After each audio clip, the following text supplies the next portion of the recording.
This is Olive, and I'm 11 years old, and I live in Southside. This is Cooper, and I'm 4 years old. This is Elena. I'm 13 years old and live in Spickley. This is Julian. I'm 14 years old and live in Highland Park. And this is the Pittsburgh Podcast. Hi, everyone. Thanks so much for joining us for the Pittsburgh Podcast. We're excited to share with you a fascinating interview, plus details on a remarkable museum you might never have visited, and honest answers to questions we've asked teens from the Pittsburgh area. I'm Pittsburgh's director, Yu-Ling Cheng, and I'm here with my Pittsburgh colleagues who are also parents just like me. That's right. I'm Melissa Rayworth, the editor at Pittsburgh.org, and I'm a parent of 2 boys. I'm excited for this episode where we talk with MacArthur Genius Award winner, artist, and Manchester Craftsmen Guild founder, Bill Strickland. And I'm Kristine Sorensen, a Pittsburgh producer and also anchor at KDKA TV and a parent of 3 kids. Let's dive right into this episode.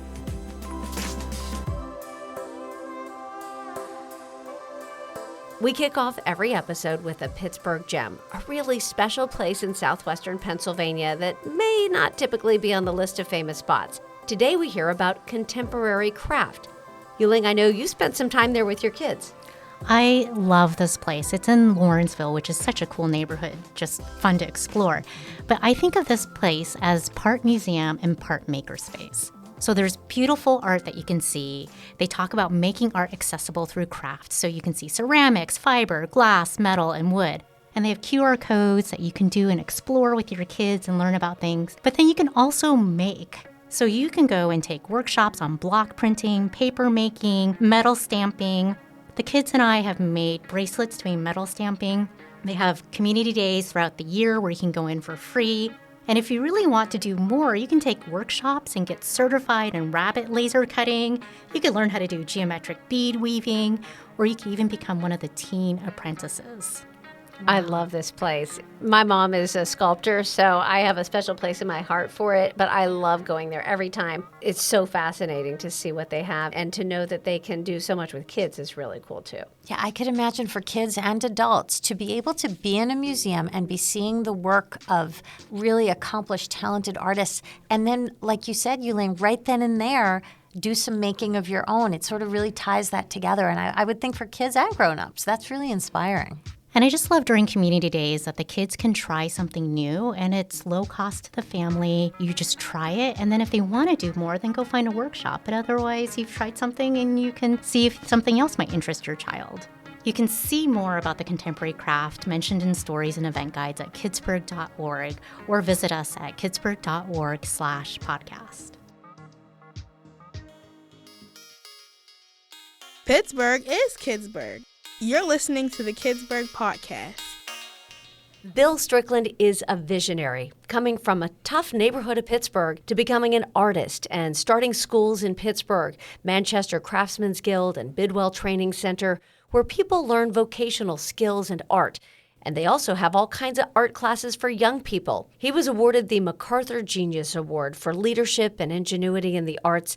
And he's expanded the model for these educational environments with sites in 13 places around the world. And I'm so thrilled and honored to have my friend Bill Strickland here today. Thank you. Nice to be with you, Kristine, as always. We've had a great relationship. I'm adding another chapter to that ongoing conversation. Well, let's talk about how you started in ceramics, because that's actually how you and I met. Tell us how that really changed your world. Well, I'm a student of clay, and I was a student at Oliver High School in the Pittsburgh Public Schools. And Mr. Ross, who was the art teacher, happened to be a ceramic artist. And I was kind of passing by the art room, and he made a great big old ceramic bowl, and I was transfixed by that image. And I stood there and I said, "What is that?" He said, "Oh, it's ceramics." I said, "Would you be willing to teach me?" He said, "Yeah, just get your homeroom teacher to sign a piece of paper that says you can come here and you're good to go." So for the remaining 2 years of high school, I did a sabbatical of my own creation in the ceramics program. And Mr. Ross says, "You're one of the smartest kids I've ever met. I'm going to make sure that you go to college, not to jail." And so the way to do that is I'm going to hound you until you fill out an application to some college because I'm leaving this high school to teach at Indiana University of Pennsylvania, and I want to know that your life is going to be safe. So he hounded me relentlessly. With some reluctance, I filled out an application at the University of Pittsburgh, got in on academic probation because I flunked the Scholastic Aptitude Test, which back then it was multiple choice. I just kind of marked the thing up. But they had just started an affirmative action program at Pitt, and I was one of the 5 kids that got in. And so I went from academic probation to 4 years later graduating cum laude and becoming an emeritus trustee of the university. And I got an award of a PhD from the University of Pittsburgh, along with 26 other honorary PhDs. The point of the story is the arts and Mr. Ross believed in me long before I believed in myself. I remember Mr. Ross took us to Carnegie Museum, and they happened to have an exhibit of Impressionist artists. And one of them was Renoir. And I said to Mr. Ross, I see like that. And he said, what did you say? I said, that work makes sense to me. That's how I see life. He said, do you have any idea who Renoir was? Well, I found out pretty quick. And he said, that's a gift, and you've got it. And we're going to build on that. And so Mr. Ross, along with my mother, who trained me to disregard the color of my teacher's skin and to concentrate on what was inside their chest, meaning their heart. There's no doubt Mr. Ross had a huge impact on your life, as did your mother. For the parents who listen to this podcast, how important would you say teachers and adult role models like parents are in helping kids try new things and discover what they're good at? It's essential because kids are born into the world as sponges. They're capable of taking in a lot of things, much more so than you might think. And although they may not have the words to communicate what they're experiencing, those experiences are there. And probably for the rest of their life, by the time they're 5 years old, their views on the world have already been set. They just need to learn how to put words to what they've already felt. And that's basically, as an adult, what happened to me. The reason I got into jazz, because Mr. Ross used to bring in jazz albums. And I got fascinated with the music, and a very famous trumpet player named Dizzy Gillespie showed up at our place many years later, and he walked in and said, you're a heck of a jazz musician. I said, I don't play any music. He said, oh, yes, you do. This school is your song. Anybody that could think about clay and photography and chemistry in the same conversation, that's how jazz musicians think. And so that night, 5 men from around the world came together in our music hall, nothing written down, 30-minute practice, standing ovation. And I said to Mr. Gillespie, how is that possible? He said, it's a language. He said, son, how did you build this center? I said, I don't know, I visualized it. He said, well, that's what we do. We developed a pattern of communication, and apparently you have been recognized as a visionary, because that's what visionaries do. They see things long before other people see them. Wow. And so Mr. Ross, he didn't require you to learn about jazz. He just loved jazz right in front of you. And I guess that's very Fred Rogers, just enjoy and revel in something in front of somebody and they'll enjoy it. Would you suggest parents really bring kids into the different kinds of the arts that they love and not stop themselves and think, oh, well, this isn't for little kids, so I won't play them this music or show them this kind of art? Well, the quick version of that story is we took a program of jazz to Beckley, West Virginia. A bunch of poor kids from Beckley who couldn't even spell jazz. And 300 kids showed up.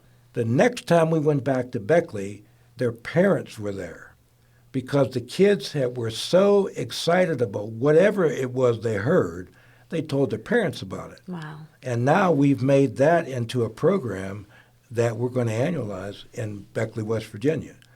So forget jazz.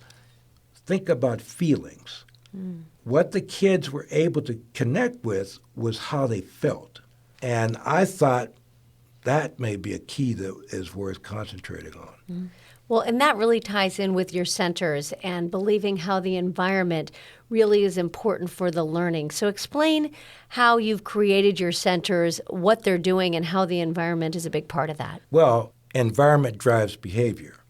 Beautiful environments create beautiful kids, and prisons create prisoners. So I figured out if kids are depressed and they're hungry, give them something to eat. But in our center, we have gourmet food, not brown bag food. And the pastries are world class. And so the students get used to feeling a different way. It's also good nutrition. So I made the connection pretty quick that good feelings and food are connected to each other. So you add jazz to the chemical mix, and then you get photography in the middle of the mix, and you bring in a little science, and all of a sudden, you're living in Mr. Rogers' neighborhood, because that was what he was all about. I was on one of the first shows in the neighborhood with a guy named Johnny Costa, who was a piano player. So Johnny did piano, and I made pots, and we created this duo. And we were in the first group along with a fellow named Yo-Yo Ma. In another life, I used to fly airplanes for a living. And one of my buddies called me up, Fred Driggs, and said, Bill, I just saw you on Mr. Rogers' Neighborhood, man. What is that? I said, whoever told you that an airline pilot couldn't make pots? And that became legendary in Braniff Airlines. So I have my 1 minute of fame with Fred Driggs and Mr. Rogers. Oh, wow, that's just incredible. And how have you seen Manchester Craftsmen's Guild and Bidwell training change the lives of young people from their time there? Well, I've got 3 PhDs that came out of the place. We literally have created probably one of the young men who's going to become iconic in this generation. His name is Sharif Bey, who was in the New York Times a month ago with his work. This kid grew up in Belle Suver in the Pittsburgh public school system. Kid wouldn't even look in the eye. And yet he went to Slippery Rock University on a full scholarship. Oh, he won the Fulbright. Oh, wow. And went to Europe to study contemporary ceramics, got his PhD, and is now associate professor of ceramics at Syracuse University. And he introduced me at a speaking engagement in Chicago. And he went out and said, I want to tell you a quick story about Mr. Strickland. One, he mentored me at Manchester Craftsmen's Guild in Pittsburgh. I'm now Dr. Sharif Bey, and it gives me great honor to thank the man who opened my eyes to the world that he saw, that I now see that way too. That must feel pretty good to know that you've had that impact on people. Oh, yeah. So what advice would you have for kids who are still looking for what their passion is? I mean, it's amazing that in high school you discovered something that just spoke to you and you knew that ceramics were for you. You fell in love with jazz. What would you say to kids who are still trying to figure out what their thing is? Keep thinking and keep feeling. I'd actually suggest you ought to do more feeling than thinking. It's the relationship between the arts and good food or sunlight. It's the chemistry that you feel. And when you're born, as I was once upon a time, there are certain basic things that you need. One is affection, the other is encouragement, and being in an environment that says that you are special. To young people, I'm saying find people that you admire and get to know them and make it a profession. And you know what will happen? They're going to admire you. And it's that exchange that will provide you with an opportunity to look at the world with a different set of eyes. Wow. And I think that's comforting for parents, because if they're busy worrying, oh my gosh, I haven't got my kids signed up for the right classes, or I haven't put them in the right place. A lot of what's inspiring about what you're saying is that really, if they can just encourage the kids and know them, and neighbors can do that, and aunts and uncles and all the caring adults around kids can just really get to know the kids and pay attention to them and share whatever it is they love, they're doing the right thing. They don't have to know about some magical class to sign their kid up for. How about singing? Everybody can sing. It may not be good, but you can sing. You know, do your version of Happy Birthday, man. I mean, that's the stuff that everybody can do. Yeah. You don't need a choir. You don't need any rehearsal. And I think that those gestures, those customary gestures, are what kids need to develop to build their lexicon, their vocabulary of how to feel about others. Because if their mom and their dad are singing happy birthday to them and their siblings, it's very likely that they're going to do the same thing with their friends. And it just begins a process of a chemical reaction. And so you build a world that's based on joy, not discouragement, but happiness. And I love how you're growing this all over the country in cities all over the U.S., as well as Ireland and Israel. Do you see some sort of universal themes when you're teaching young people in different parts of the world? Yes, they're all built the same. They all want the same thing. When they're hungry in Israel, as sure they are in Pakistan or Haiti. And so what I figured out is if you build beautiful environments and you treat everybody as if they are an asset, not a liability, after a while they begin to believe it. And I said, okay, now that I got you hooked, the requirement is that you keep on this trail. And just in case you change your mind, I'm coming back to remind you of what you committed yourself to. You committed yourself to having a life. And I'm going to be judging whether or not you maintain fidelity to what you said you wanted. Mm-hmm. And so far, it's working out pretty well in Israel and Puerto Rico, and now we're going to Belfast, Ireland with the same story, same formula. And I can tell you, the children are exactly the same.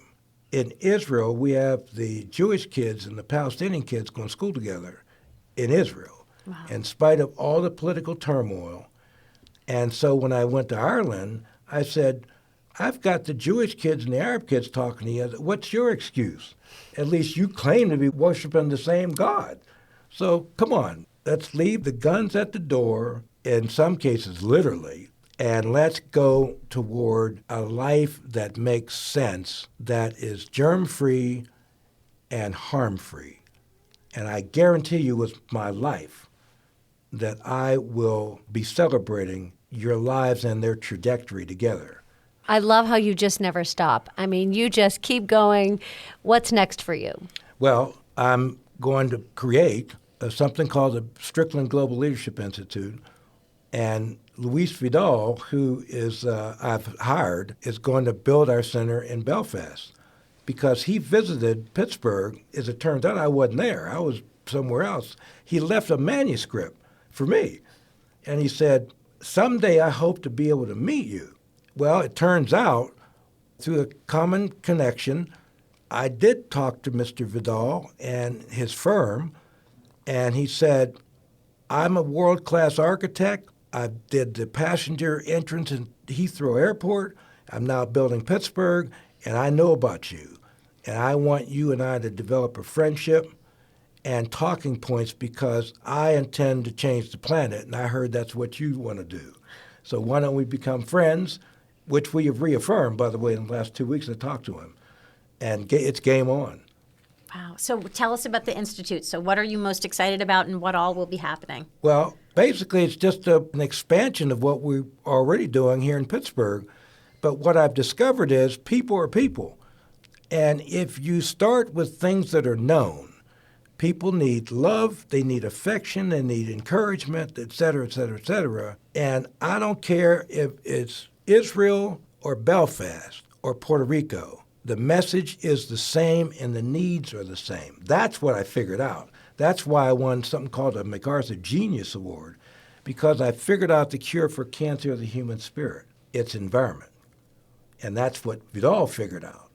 So here's this world-class guy and Bill Strickland, this inner city guy from Pittsburgh, who now are partnering to see if they can impact their philosophies on the rest of the planet.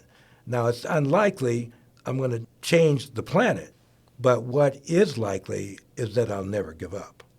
Well, and what's also likely is that the impact you've had on so many students just ripples out, and they have that impact on other people. And I think that is what changes the world. Yeah, you've definitely changed the planet in some respect, Bill. So we'll give you that credit. It's been such a joy to have you here. Thank you so much for being part of our Kidsburg podcast. Absolutely.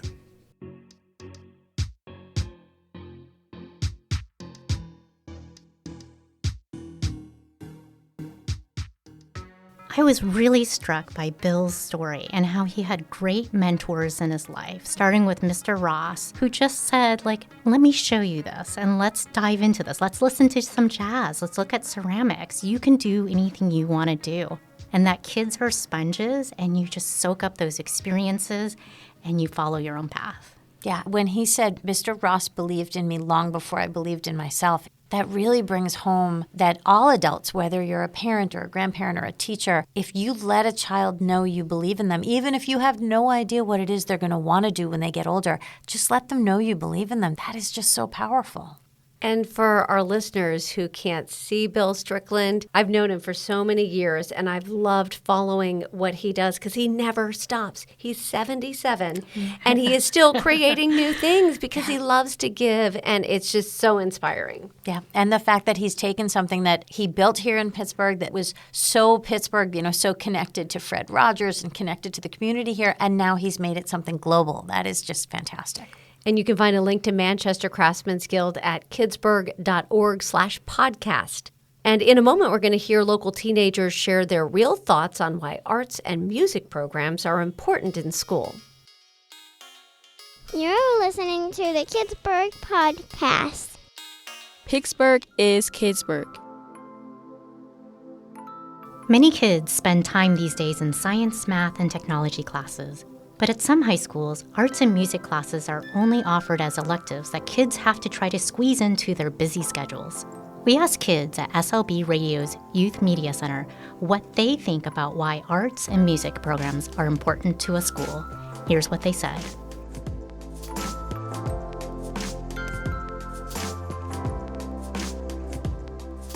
I think art and music, the reason why it's so important in schools is because it's a way of introducing kids that might have never done that before into something they might enjoy or something they want to explore or find a life within that. But also it can work as hobbies for other kids. For art, I would say that's important because you get to just draw, have a good time, let your other stuff go while you're in that class, just have a calming time. And for music, it's really calming to just be able to sit there and sing with your music teacher or with the rest of the class. For me, art and music is important because it's fun. Sometimes it's hard and the teachers can be a little hard on you, but it's okay because it's still fun and it's good for focusing and memorizing things because you have to remember songs and lines.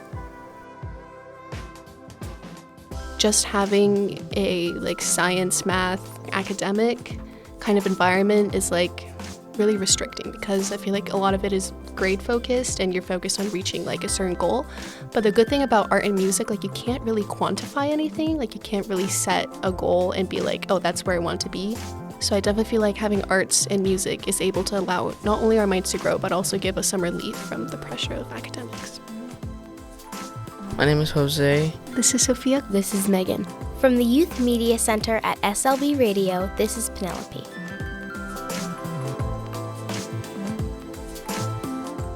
This episode has me wanting to go create some art, and we have got plenty more inspiration and ideas coming in the next Kidsburg podcast episode. Yeah, we've got 6 great podcast episodes this fall, and if you missed any of them, you could go back and listen to the 6 that dropped last spring as well. Just go to kidsburg.org/podcast to find them all, and be sure to sign up for our free weekly Kidsburg newsletter to find news stories and online guides that can help you raise the kids you love in the Pittsburgh region and beyond.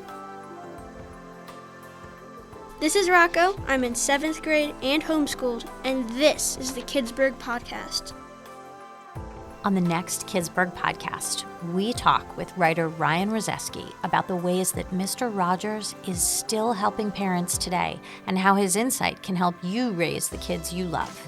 Plus, we take you to the Seesaw Center, and we spill the tea with teens, getting their honest take on how parents can help kids do better in school. Until then, we hope you'll visit kidsburg.org to learn about the resources and advice from local experts that can help all kids have the best opportunity to thrive.